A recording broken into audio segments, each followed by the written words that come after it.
Welcome, everyone.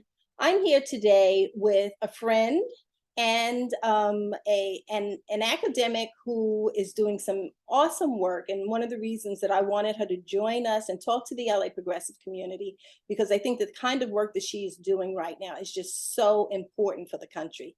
I have with me here today Ange-Marie Hancock. And according to your LinkedIn description, it says that you are the Dean's Professor of Gender and Sexuality Studies slash POIR Director at USC IST and USC Dornsife Center for Leadership by Women of Color. So can you expand upon that? Tell us, what is all of that and why is it so important, particularly today? Yeah, well, first and foremost, thank you for having me. It's wonderful to see you. I'm really glad to be here with the LA Progressive in particular. I'm a big fan. I wanted to, kind of start these two centers, the USC Institute for Intersectionality and Social Transformation and the Center for Leadership by Women of Color, both very long titles. That's why we shorten them to their acronyms. But one of the reasons I founded both of those was because I really had a sense that there was a need for people who are academics, absolutely, to come alongside and be in partnership with progressive communities and progressive organizations to do the kinds of events and programming, but also the kinds of research that are necessary to really help keep us in the 21st century, right? We're already here. But I think too often, what happens in our politics is that people want to drag us back to the 20th century. And I have nothing against the 20th century. I was born in the 20th century, but I think we really want to just make sure our research stays up to date with what activists are doing on the ground. Great, great. I before I started this interview, I had an earlier interview with a person who wanted to talk about the Oklahoma coach, Cale Gundy, who resigned after shamefully using the N-word. And turns out he actually used it more than once. And the person who I was talking to is a white man, and he felt that Cale Gundy had done so much good work that him resigning was a little bit over the top. And I don't know if it's over the top or not over the top, but the way that I feel is that we had an opportunity to have a teaching moment. And consistently in this country, what we do when something like this comes to light is the person is fired or they resign, we close that chapter, and we don't dig deep and understand why this kind of language is so harmful. I mean, some people will say, well, it's just a word, but it is harmful, and it's harmful because of the history of this country. And that's why I really value the work that you do. So for people that don't understand, what is intersectionality? Why is it important that we understand this? I'm really glad you asked that question. And I agree with you completely about escaping and missing the teachable moments. I think the other thing that happens in those kind of Cale Gundy situations, there's a whole long list of them. We could just pick the day and there's a different one, right? Really speaks to what intersectionality is. So intersectionality actually focuses on the fact that we have systems of oppression. Not just individual people are racist or individual people are sexist or homophobic or xenophobic, right? Or, have very, very big problems in terms of, how oriented towards capitalism they are or neoliberalism. But also that there are these systems that kind of support what's going on in the world, right? So the outcome is not just one bad Cale Gundy. There are systems that end up being kind of let off the hook if we don't use these teachable moments to look at how these systems are interconnected. And so intersectionality is both about we are every single day. So, I didn't wake up and on Monday, Wednesday, Friday, I'm Black. And on Tuesday, Thursday, Saturday, I'm a woman. I'm a Black woman every single day of the week, all years that I've been on this planet. And so that's one piece of intersectionality. The other piece is that every day I'm also navigating systems, right? Systems that say, Black women are certain stereotypes, that we are angry, that we are not worthy of love, that we can be treated very, very brutally if you think about police brutality and other kinds of things. And so those systems are what intersectionality tries to address. Yeah, yeah, that's and it's such important work, but I understand, it's complex, and intersectionality, in my opinion, is not something that can be taught in a 5-minute explanation, and that's why it's really not introduced to students until they're in college or law school. Yeah, So yeah, there's that's absolutely right. there's been a whole lot of pushback, particularly in the states that are so happy to overturn Roe v. Wade.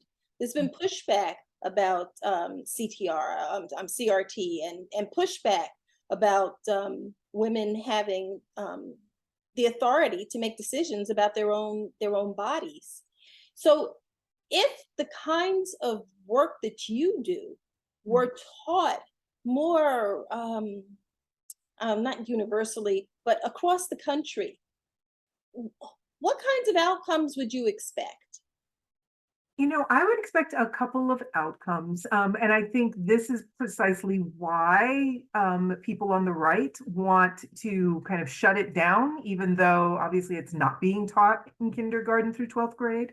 I think they are very concerned about the fact that intersectionality and CRT in particular have an emphasis on systems, right? So, when they say that, oh, I don't want my kid to feel bad, that's actually not what critical race theory or intersectionality talks about. It's not you're a bad person because you've, benefited from these systems. It's about the systems themselves, right? And so what's actually going on is a mystification. Sorry, I'm going to go a little old school Marxist here. There's a mystification going on here where they want to make it about, I don't want, my kid who's privileged to feel bad about themselves, when in fact what's being taught is that there are systems that were put in place at the founding of this country. And so once we kind of have attention to those systems, what we've seen, and we saw some of this in 2020 with the murder of George Floyd, is that once people understand that there are systems that need to be changed, you get far more coalition building, you get far more consensus about what needs to happen. And so teaching those systems and the way in which those systems have functioned to oppress particular groups of people at different points in time, I think would build a lot of consensus over the changes that our country needs to make. And I think that's what people are really afraid of. Do you see a growth in colleges and universities across the country in embracing these kinds of theories and teaching them? Well, yes and no. So just like any other industry or system, academics and institutions of higher education, absolutely from a content perspective, right? So they want to hire people like me or people like Kimberly Williams Crenshaw or other folks who teach critical race theory, to come and teach in their schools. But they don't want their institutional policies and processes to change either, right? So you have this kind of, yes, we want you here, but we don't want you to change any of our systems either, right? So you have to, if you're the, round peg, you still have to fit in the square hole of what it looks like to be an academic, right? And so from my perspective, that has not been a challenge for me in the sense of I have been able to navigate the system, but I know so many folks who do not get to do that because, again, the ways in which they do their work does not square with what the university values. Oh, that's so interesting. Being the publisher of the LA Progressive, we are obviously our readership are their progressives, and the vast majority of them are white. And Dick and I know a bunch of people who are white progressives and are good people, Mhm. but they don't understand intersectionality, and they don't understand how they continue to support systems that oppress. So I could so see how it's difficult to get people to actually change the systems themselves. I heard someone liken it to playing musical chairs when we were kids. Hmm. You set up a musical chair, so you've got 9 chairs and 10 kids. And when the music stops, the system is set up in such a way that somebody is not going to have a seat. And not because the 9 that get seats are bad or they're evil, or that's just the way that the system works. Hmm. But so what we need to do is look at these systems. But there's such resistance to looking at the systems, even from people who call themselves progressives. I don't know what we can do about that. Have you seen change? I have seen some change. And so I think one of the things that I have loved about living in Los Angeles for the past 14 years, right, is I've met some of those same progressives that you're talking about, right? The folks who read, LA Progressive, but are also at, the different dinners and part of the different organizations that are really trying to move things on the ground. I think the harder thing you absolutely pointed out is that we, in a capitalist system, frankly, right, we have something called self-interest. And our individual self-interests can often conflict with what we actually know needs to happen. So, and I'll just give a quick example of this. And I think anybody who's had children or who has raised children, I've raised children, but I haven't had children, you have this situation where you want the best for your kid, right? And so it is very often the case that we can be as progressive as we want in how we vote or even how we donate our money, and where we give and who we give to. But then when it comes down to what school am I going to send my kid to? What kinds of advantages am I going to give my kid, right? We don't always make the decisions based on our ideology or our politics. We make the decision based on our heart. We Yeah. make the decision based on we want this little being to be the best that they can be, right? And if that means that we're going to pull them out of certain public schools because we think they're not good enough for them, right? And we're going to put them in a private school, well, then you're not just withdrawing your child, you're withdrawing all of the wisdom and all of the resources that you will bring to a school. You're, withdrawing your PTA participation, your parent teacher association, you're withdrawing your expertise and your connections to other, parents and things who might, those kids left behind might actually have benefited from. Yeah. But doing it for self-interest, right? So I think those kinds of examples hopefully can help, white progressives kind of think about, not that I need to put my kid in harm's way or in, some place where they wouldn't be safe, but to really think about what does that mean I also need to do, right? So if I'm putting my kid in some private school, what else do I need to do to support LAUSD kids, right? Besides being on the picket line if there's a strike, I mean, certainly we can do that for that concentrated couple of weeks, but what am I doing those other 50 weeks or so of the year when there's not a strike, right? Or when there's no strike? What am I doing to make sure those kids have the same kinds of experiences and access that my kid gets because they go to some school on the west side that's private or, in Silver Lake or in the Valley or wherever? Right, right. That's important because I think that what tends to happen is we look at these false binaries. It's like, either I send my kid to a school that I know that they're not going to learn as much as they could, or maybe they won't be safe, or I pull them out. But what about offering alternatives? And I think that that's a really good alternative that is working while you make sure that your child is in good hands and getting everything that they need, but Mhm. also working to make sure that other students get that same thing. So, Yeah. so yeah, that's a great solution. Cheryl Cashin, I don't know if you know of her work, but she writes a lot about education and why schools are segregated, and she also talks about some of these kinds of solutions. So the LA progressive community, they are very interested in education reform and universal health care and what's going on in higher education. Um, can you talk a little bit more about some of the things you're doing? Now, you posted something on LinkedIn. You had an announcement. Can you tell us what that announcement was? Sure. And this was a very bittersweet announcement, of course.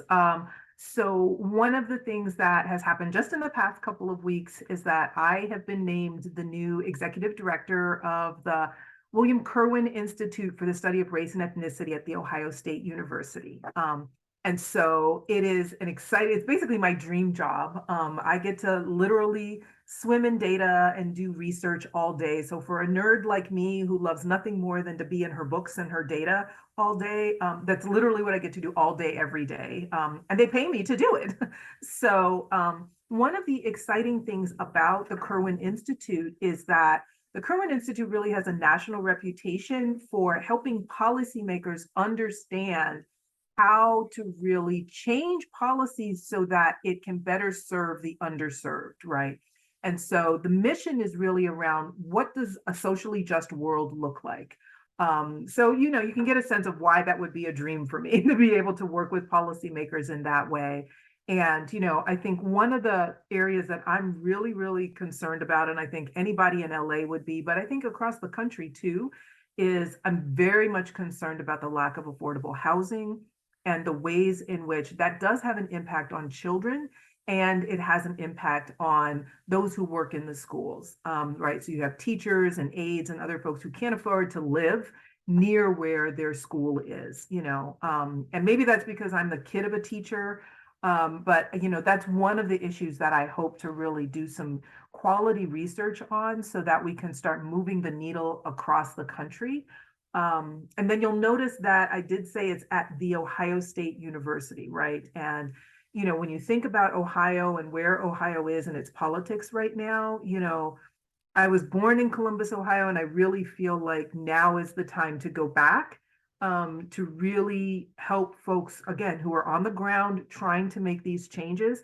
I'm just the nerd who will run the numbers for folks, but I feel like there are folks who have that need, and I'm excited to be part of that.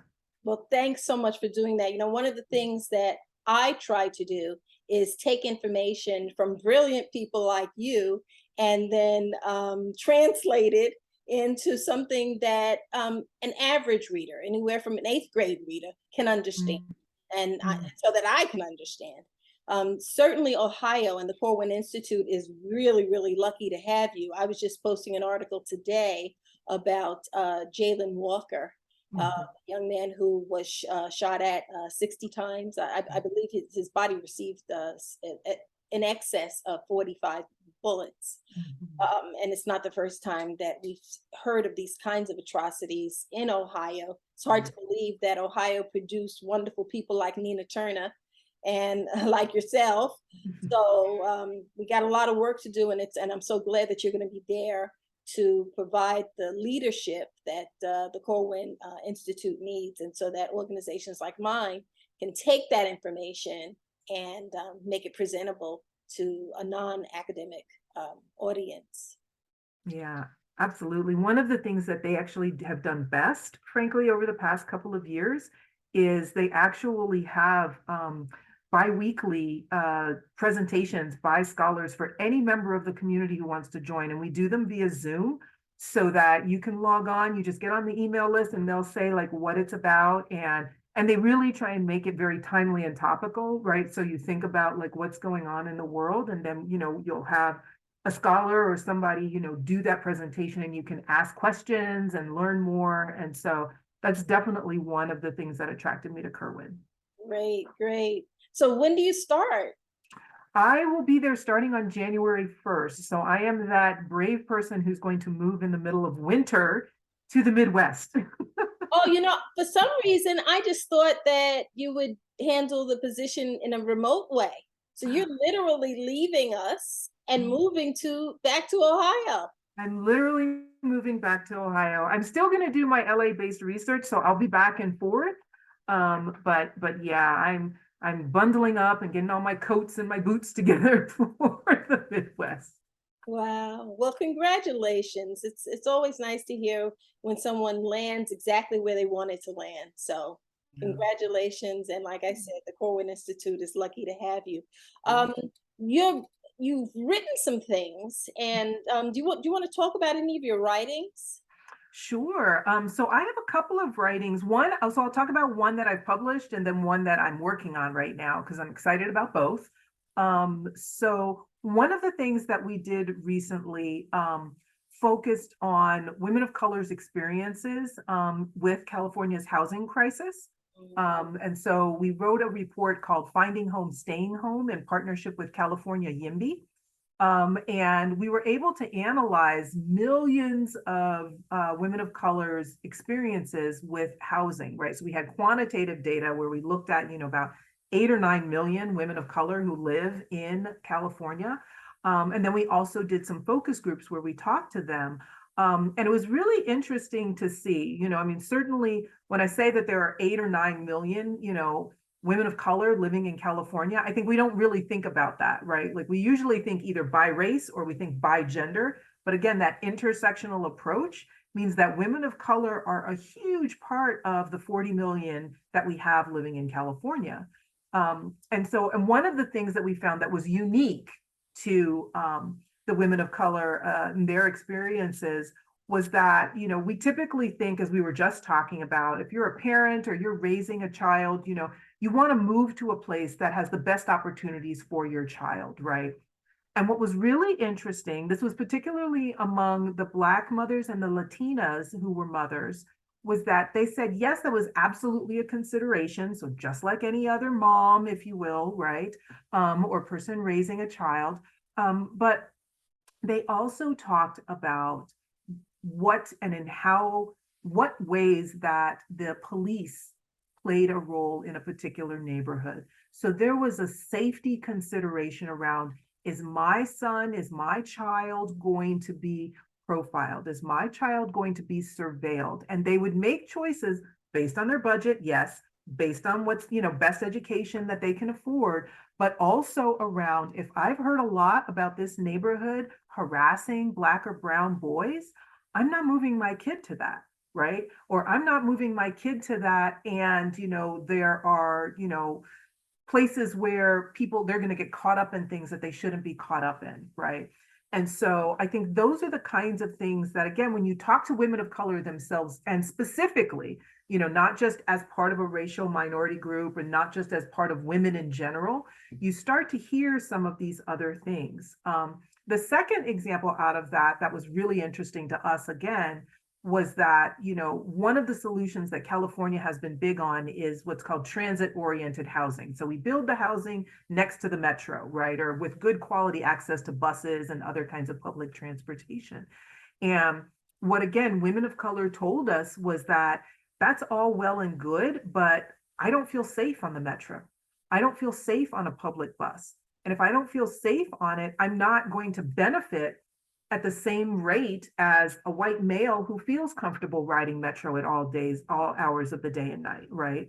Or I'm not going to feel as comfortable. And this was particularly true among Latinas, and so again, it's not just women of color lumped together, but even certain groups have specific things that they were concerned about. And Latinas were the ones who stood to benefit the most from public transportation because earlier research had shown they're the least likely to have access to cars.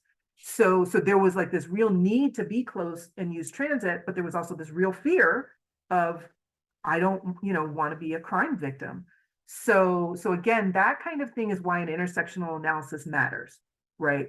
That we're not just talking about race because, then the men who do feel comfortable kind of cover up what the women might be experiencing, right? Or vice versa. If we're just talking about white women, who have access to cars at a much higher rate, then we don't even think about Latinas might need something different, right? So that's the thing that I nerded out on a few years ago that I love. I love that. I love that. I'm thinking, so how do we take that information and translate it into policy or procedures? Or, I mean, I'm a Black mother who, when my son went to college, I was very concerned about, he was leaving home, for the first time at 18 years old and living, on campus. And Mhm. what was his experience going to be like in neighborhoods that were highly policed?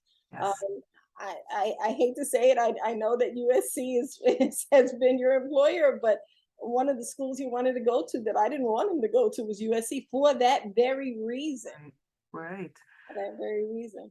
I can absolutely understand that as much as I have very much enjoyed my time at USC. As the co-chair of the Community Advisory Board for the Department of Public Safety, we analyzed the data 2 years ago and we found that yes, Black men in particular, or male identified, African Americans or Blacks were stopped at rates far higher, almost 4 times their prevalence in the actual community, right? And so we saw that in the stop data. And again, that's one of those things. I want to answer your question about how do we translate this, into policy. One of the things we found when we analyzed that data was that, and I think this is the stereotype, it wasn't in the data that we had separate data for calls and we had separate data for stops, right? We didn't see it that the DPS officers were like randomly choosing Black people, right? And saying, oh, you look like you don't belong, or you look like you're about to steal something, right? Where we saw it was in the calls. And so from a policy perspective, yes, we absolutely need to regulate and maybe reduce the number of cops and all of that. But again, that's why you focus on the data and doing the analysis. It's actually, we need to do some community education about who's in our community, right? So that random people, again, faculty, staff, students, community members, aren't seeing a young Black man on USC's campus and thinking that they're out of place because they're carrying film equipment, when in fact, they're a film student who's about to do something just like any white or Asian or Latino, or other racial or ethnic group who happens to be a student at USC, right? And so that's where if you look at the data and you say, oh, yes, we need to make sure that the DPS officers are doing things correctly, but clearly we're carrying some biases as a community in our head, and we need to not call just because we see a kid unlocking his own bike next to the library, that's a suspicious person who might be stealing that bike. Yeah. Ironically, my son was a film student, and Oh, oh my gosh. he ended up going to Loyola Film. Wow. Yeah, Wow. and Loyola, I mean, I'm a little uncomfortable with that too, but it's a much smaller community, It and is. so everybody kind of knows everybody. So he Mhm. needed to be in an environment where everybody would quickly get to know who he was. Right, right. And also, just the geographic situation of it kind of being up on the hill, because I used to live down the hill from it. It's also, there's a kind of central community, and you're not as much in the rest of the community as you are at a USC or a UCLA. Yeah. Yeah, I think that's absolutely true. Yeah. Um, So, so yeah. but I'm so glad that your research teases that out Mhm. because it gives it an opportunity. So, what kinds of things can be done? Yeah, absolutely. And so I was really proud that one of the things that now Assemblymember Isaac Bryan got when he was first kind of coming on board last year was a copy of our report, the Finding Home, Staying Home report. And so, I think having those kinds of reports in our policymakers' hands, I say talking because we were tweeting at each other a couple of days ago, and we were talking about the ability for, again, poor and underserved communities to get access to buying homes, right? So instead of having these corporations buy up these foreclosures like they did in 2008 and then jack up the rents to sky high prices and evict, again, who are they evicting? Traditionally poor communities of color out of these homes. We talked about the ways in which some of our research showed the amount of money that the state has a down payment assistance program for folks, but the max amount of money you can get has not kept pace with how expensive homes are here, right?